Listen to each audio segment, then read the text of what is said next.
here's a good question. Why is that car there, and why is this car here? That's a good question.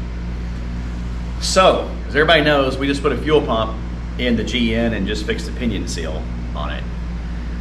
Had a big fuel pump issue, looks like it resolved a big part of our problems. But guess what? I think we have a fuel pump issue on the Charger. It's like these things are contagious. Like a catches a cold, they sit there and talk to each other. So, well, I got you a fuel pump out of the deal, why don't you get one? So, just to recap, so we went on our trip, we posted on the channel, had a great time at the Muldrow cruise, Muldrow Highway 64 cruise last night in Muldrow, Oklahoma, here in our town. And everything was going great. The Charger ran flawlessly for the most part. 94 degree at 102 degree index. The car ran at about 185 degrees. But I started noticing it kind of started bucking a little bit here and there. And I thought, that is uncanny. I had put a lot of miles on this car, especially with the Holley Sniper system. Well, it started getting really crowded, and basically we want to get back to the house and have some wine. That's our normal routine. So we started heading back up. We kind of live up in the hills up here, so started coming up the hills. Everything's fine, but the bucking started getting worse. And as we started getting closer to the house, it started acting like it was running out of fuel. And it would pick back up and be fine, and then it got worse, and it got worse. And luckily, the old girl got us right back into the driveway, right up to the ramps, and pulled itself up onto the fourth post. And then it ran fine again for a bit. And then it was just acting like it was running out of fuel. And sure enough, that pump, it seems, I've been through the fuel pump dance plenty of times, and I don't have to go through too much diagnosis to figure out we got a fuel pump going bad on this thing. So I put this Holley EFI fuel tank system in with the Sniper almost 6 years ago now. This was my very first Sniper to install. And then I installed them on other cars. I like to experiment on my stuff before I go not experimenting, but installing anything on customers' cars. This Sniper has ran flawlessly, and this is not the Sniper's fault. So we just came out here today. It fired right up as it usually does. Ran just fine sitting here in the shop. But I'm sure that if I let it run and I started driving it, I'm pretty sure that pump would probably start getting hot. Let's go. So we filled this thing up with fuel. So now I've got all this fuel in it. Of course, I'll dump it in and probably put it in the Buick. But I do want to get some comments on this. I'm going to ask some questions just like I did on the GN. And this is really how you, I guess, rate what size fuel pump you need for your application. So when I put the fuel pump in, Holley has two different EFI tanks. And this is on not just Chargers, it's on all your cars from Holley. You have two different options. You have the Holley Sniper 255 liter per hour pump, which is what I put in this car almost 6 years ago. But I did have some people tell me that I probably should have gone, and this was back then, I probably should have gone with the 400 liter per hour pump. So here's a question I have, just to recap. It's a 512 cubic inch engine. Never been on a dyno, so no, I'm not going to sit here and put out numbers that I have no idea. But again, it was a proven recipe from the machine shop and the engine builder that provided me all the parts, spec'd out the cam and the heads. So 512 cubic inches, Indy Max wedge, ported Indy Max wedge cylinder heads, 10.5 to 1 compression, Mopar M1 intake, Sniper headers. I'm not going to worry about it.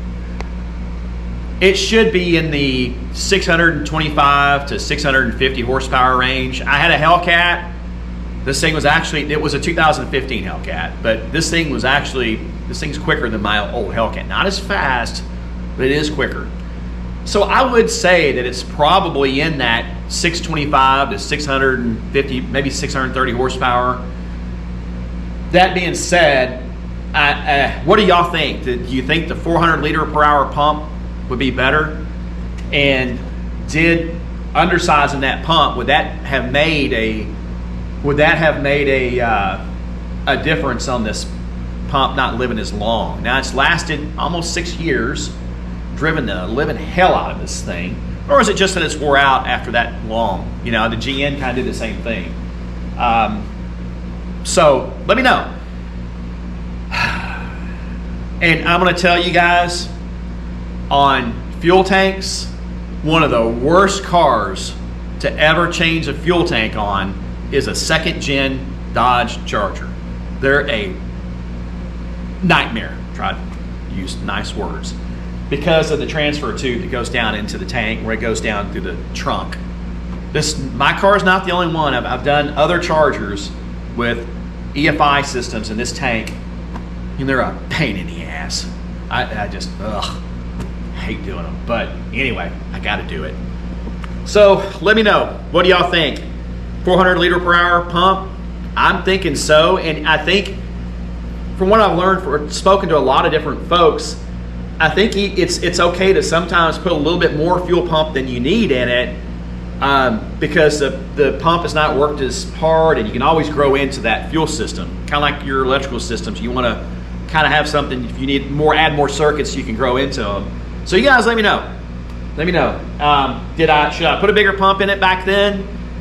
And is the 400 liter per hour, is that just for like 1,000 horsepower, 1,200 horsepower applications or something? I would think not. Again, this is not a race car, but that engine does like fuel. So anyway, thoughts, concerns, whatever, you guys let me know.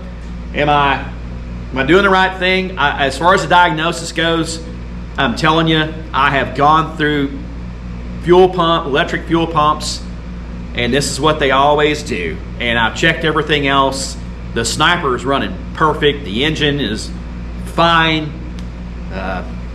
There's no trash in the fuel system. So let me know, guys. Have a good weekend.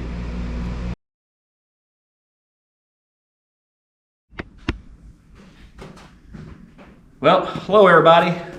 So follow up on the electric fuel pump on our Charger. I think this is self-inflicted pain, more self-inflicted pain on my part. So again, to recap, we took it to the big cruise. Everything was going fine, and we started noticing it act like it was running out of gas. Started cutting out, and then it would come back on, run fine, and it would start. And the more I drove it, the worse it got. When we finally got here, it acted like it didn't have hardly any gas. Had finally enough to get up on the rack. So I've been through the electric fuel pump fiasco before. Again, this pump's been on here for 5 years. So here's where we're at. First of all, yes, I did call Holley. I went through all the specs. I do have too small of a pump per Holley. So I have ordered the 340 LPH Walbro fuel pump. What I did have in it when I first put the EFI system on was the 255 Walbro LPH. And that was too small. But that's not what made this pump go out. Come over here and let me show you what I think made the pump go out. Now, again, when I first built this car and I wired it, I made big time mistakes, and I obviously do not pretend to be an expert on charging systems. However, we have obviously an electric fuel pump. We have dual fans for the radiator. And then, you got your radio, you've got the ignition system, a 6AL2, and my wiring harness needs to be totally gone through again, so please excuse the mess. But let me show you. This is a 160 amp alternator. It's a PowerMaster. It's a internally regulated 160 amp alternator. That alternator ought to be enough to power what I have. However, I had charging issues on this car. I've gone through 3 alternators, and it never seemed like it was enough. The Sniper would flash and say, especially when the fans come on, that it would drop down to 11.9 volts. That was in traffic. Now, when you go down the highway, it goes back up to 13.5, 0.4. You're in overdrive. The fans aren't going. It's fine. But when you come down into traffic and the fans start coming on and it goes down towards idle, the sniper would flash and it starts showing, hey, you got low voltage, dummy. You got low voltage. My battery it cranks this engine over with no problem. This battery is not that old. And I put this in probably about 3 years ago. And it can sit out here for 2-3 weeks, 2 months. There's no issues there. So I've never had a problem with the battery. But let me show you what I believe my dumbass did wrong. I think I've got around, I think I measured it roughly around 7 feet from the alternator going all the way around to the big fuse right here. It is a painless alternator wire kit. You can see it's got I think it's a 200 amp fuse. I'm not sure. It may not be that big. I don't know. I need to revisit that. However, dumb me, believe I used too small of a gauge wire. This is why I want to ask everybody. I believe this is an 8 gauge. And doing my research, it's either a 10 or an 8 gauge wire. I want to say it's probably an 8. Looking at what everybody else runs with a 160 amp alternator, I think I should have gone to the 6 gauge. And let me show you what I pulled out. I just thought about it, but this is the wire, the charging wire. It came from the battery, went directly to my alternator and my starter for my Barracuda. Now my Barracuda is at just Mopar Joe Williams. But look at the difference. And I never had a charging issue. Never. And that car had electric fuel pump, and it had electric fan, and it had an electric water pump. And I never, ever, ever had a charging issue. Even when the electric fan and electric water pump were on, you could be in the staging lanes, and I could turn that pump on, and I could have the fan going. It had a single Black Max fan, but it never, ever gave me any charging issues. You could put your voltmeter on there with everything going, and it would still had 13 volts.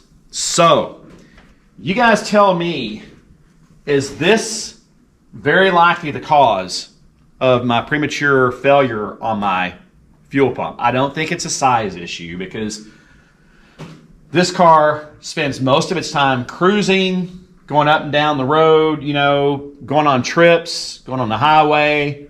And I think it's quite possible that this might have been the downfall of that pump. So you guys let me know.